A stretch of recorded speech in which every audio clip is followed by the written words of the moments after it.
bye-bye, good luck. No. There's a very detailed, very carefully phased, monitored, professionally operated plan to transport her, and this is actually routine in the business, only it's splitting what families there are, the babies from their mothers, from all the SeaWorld tanks and others around the world. So, I mean, the transport of orcas long distance is not new. It's been done many, many, many times. So there's no problem in that. She'll go up to where she came from, up in the Northwest, Washington waters.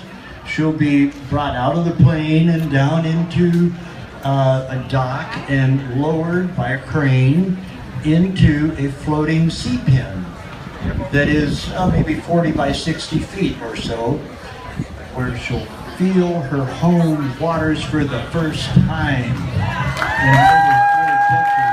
Imagine the thrill, the enjoyment. And the example of that, even though the propaganda has been telling us it's a failure, when Keiko went back to Iceland, his first moments in the water, when they lowered him in the stretcher and he was able to shake loose after being in a plane all the way from Oregon, stopping off in Newfoundland, and then to Iceland, and he's bigger than Lolita, so he was, so, you know, it can be done very easily. He loved it. He thrived. He swam around. He explored every nook and cranny. He was not interested in the humans for a long time. He was so thrilled to be in his home waters. She will too. So then that pen will be towed to a cove within a bay, a very calm, peaceful place. It's already there. It's set aside. It doesn't take much. You just draw a net from shore to shore, and she's got a new home. She's got her retirement home. And she'll get all the same care, medical care. She'll be provisioned with fish, with the same diet she's had. We'll have the same people, we hope. There needs to be participation by the Seaquarium staff, the people that she knows. Have to come with her to reassure her, to make sure that she knows that this is for her all the way. And so they should be there with her and help it go well. So it's not rocket science, really. It's just, you know, a move back home, just a transport. But this is where I want to give you a message to relay to everyone. It's really a no-brainer, but it's really, really important, because all this time, for the entire time since anybody complained about her being there, people have said, it'll kill her. They've said, the industry, the park, the Seaquarium has said, and it was on the Today Show this morning, what would happen? It'll kill her.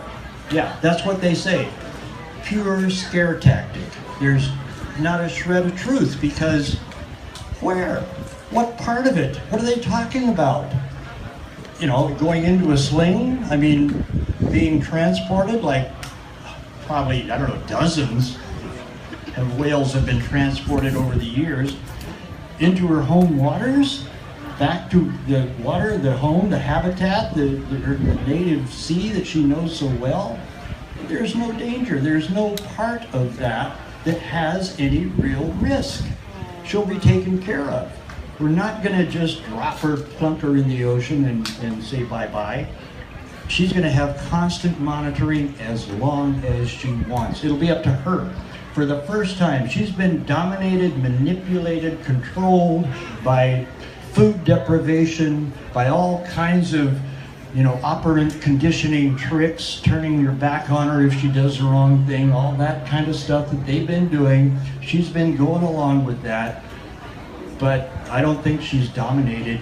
I think in her mind, she's always known, okay, I gotta cooperate, I'll go along with it, but she knows who she is, where she comes from, and I think she knows that she's gonna go home someday. Where may that happen?